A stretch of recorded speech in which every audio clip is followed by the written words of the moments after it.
Bismillahirrahmanirrahim. Assalamualaikum warahmatullahi wabarakatuh. Innalhamdulillah nahmaduhu wa nasta'inu wa nastaghfir wa na'udzu billahi min sururi anfusina wa min sayyiati a'malina. May yahdihillahu fala mudhillalah wa may yudlilhu fala hadiyalah. Asyhadu an la ilaha illallah wa asyhadu anna Muhammadan abduhu wa rasuluh la nabiyya ba'da. Pemirsa MBS TV, perkenalkan nama saya Esti Rosiana.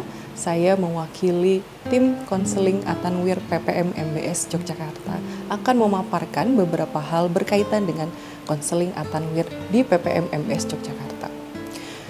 Konseling Atanwir PPM MBS Yogyakarta merupakan bagian dari struktural Wadir 1 yang tujuannya atau tugasnya adalah membantu santri untuk membantu santri dalam pendampingannya, baik ketika ada hambatan atau ada permasalahan, atau juga dapat membantu mengembangkan potensi yang dimiliki santri.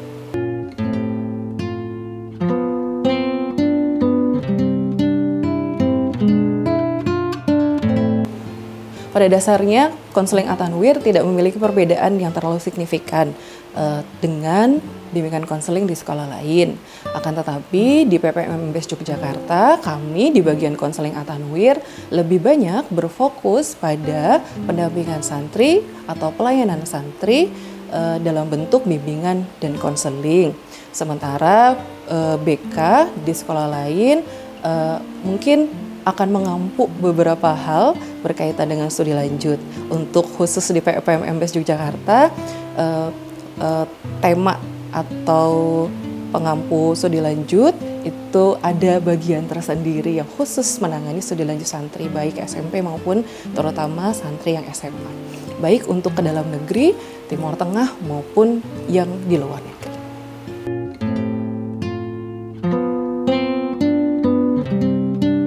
Di tim konseling Atanwir, kami terdiri dari 6 ustadz-ustadzah. Ada 2 ustadz dan 4 ustadzah.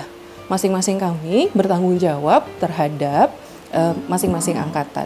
Dari angkatan kelas 7, 8, 9, 10, takhasus, 11, dan 12.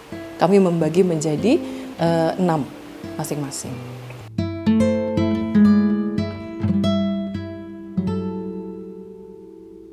Untuk pelayanan terhadap santri putra maupun putri sebenarnya sama. Pada prinsipnya santri putra maupun putri ketika ingin datang ke ruangan untuk bimbingan, konseling maupun konsultasi, kami terima dengan sangat berbahagia begitu ya. Karena kan ketika mereka datang untuk menceritakan tentang permasalahannya, berarti itu merupakan kalau versi kami satu dari 90% dari proses penyelesaian permasalahannya mereka. Untuk waktu konseling tersendiri biasanya kami di waktu ketika mereka selesai KBM, yaitu kalau Kamis dan Senin biasanya di jam 13 sampai jam 16 atau jam 15.30. Adapun untuk kegiatan yang di luar dari non KBM itu kami biasanya ketika santri ada yang ingin datang ke ruangan itu harus izin dulu kesiswaan begitu. Tapi ada beberapa situasi juga yang barangkali kami seringkali juga untuk menambahkan sesi di sore sehingga kami bisa pulang di jam 17. Untuk ruang pelayanan untuk konseling santri putra maupun putri, kami bagi. Kalau untuk di putra, ruang layanan konselingnya ada di selatan gedung putra, di lantai 2, di atas kesiswaan, begitu. Kalau yang di putri, kami ada di selatan Masjid Putri. Untuk program kerja bagian konseling Atanwir, di antaranya adalah yang pertama, kami mengadakan atau kami terlibat dalam orientasi peserta didik baru atau fortasi. Biasanya dalam proker ini kami akan memaparkan siapa kami, apa fungsi kami bagi mereka. Mereka itu siapa? Sasarannya adalah kelas 7, kelas 10 yang baru, dan kelas takhasus. Begitu. Selanjutnya untuk yang kedua, kami juga melakukan tentu saja karena nama kami adalah bagian konseling gitu, sehingga proses kami atau program kerja kami berkaitan dengan bimbingan dan konseling terhadap santri. Seluruh santri maupun baik putra maupun putri. Untuk program kerja selanjutnya yang langsung berdampak atau harapannya bisa berdampak kepada santri adalah berkaitan dengan edukasi. Edukasi di sini bentuknya adalah preventif. Yang pertama, edukasi yang kami lakukan berkaitan dengan edukasi seksualitas remaja, baik putra maupun putri. Secara garis besar, kami ingin sekali untuk menyampaikan kepada santri berkaitan dengan awareness mereka terhadap seksualitas gitu, atau pendidikan seksualitas. Tidak mengarah ke sesuatu hal yang mungkin sifatnya tabu begitu, tapi jadi satu hal yang bisa membangunkan mereka bahwa ada nggak bisa gini, ada yang bisa dilakukan. Seperti itu. Untuk sasarannya 7 dan tahasus juga di baru karena kegiatan preventif begitu. Yang selanjutnya adalah edukasi anti bullying atau anti perundungan. Untuk edukasi ini juga diperuntukkan untuk santri baru, yaitu di kelas 7, 10, dan tahasus. Kenapa sasarannya di kelas 7, 10, dan tahasus? Ini sebagai upaya mereka untuk preventif kegiatan pencegahan.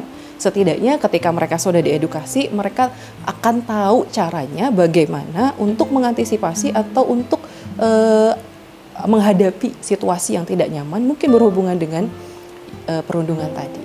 Seperti itu. Selanjutnya ada juga dari kami, ada tes IQ minat bakat.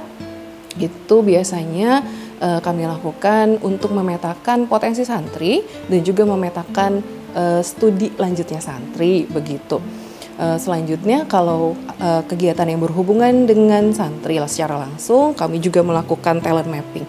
Talent mapping di sini tujuannya untuk kelas 9 dan 12. Talent mapping ini merupakan salah satu upaya kami dalam melakukan pemetaan terhadap talent atau potensi atau bakatnya mereka melalui beberapa alat atau instrumen yang biasanya kami gunakan untuk mendapatkan informasi berkaitan dengan apa sih kepribadian santri, apa sih kira-kira pekerjaan yang cocok untuk santri gitu. Hal ini akan sangat berguna terutama untuk kelas 12 untuk memetakan jurusan mana atau pilihan jurusan mana yang bisa sesuai dengan mereka.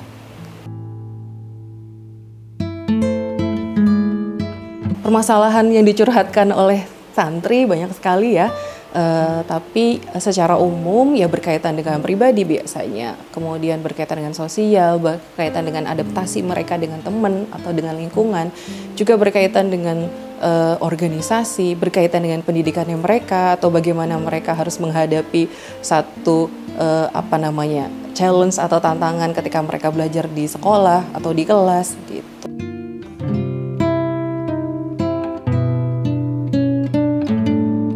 Bagi santri PPM MBS Yogyakarta, baik jenjang SMP maupun SMA, gak usah khawatir kalau misalnya ada permasalahan atau hambatan atau barangkali ingin sekadar bercerita atau sharing berkaitan dengan pilihan studi lanjutnya di masa depan, pilihan pendidikannya di masa depan, itu silakan datang ke ruangan kami, baik ruangan konseling putra maupun putri. Insya Allah ada ustadz-ustadzah yang punya kompetensi oke dalam mendengarkan kalian sharing atau bercerita dan memberikan solusi atau memberikan pandangan tentang permasalahan yang kalian sampaikan.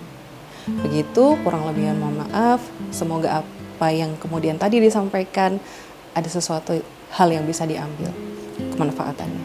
Yang baik datangnya dari Allah, sementara yang salah datangnya dari saya pribadi. Kurang lebihnya mohon maaf, kepada Allah saya mohon ampun. Aku qouli hadza astaghfirullah wa lakum. Assalamualaikum warahmatullahi wabarakatuh.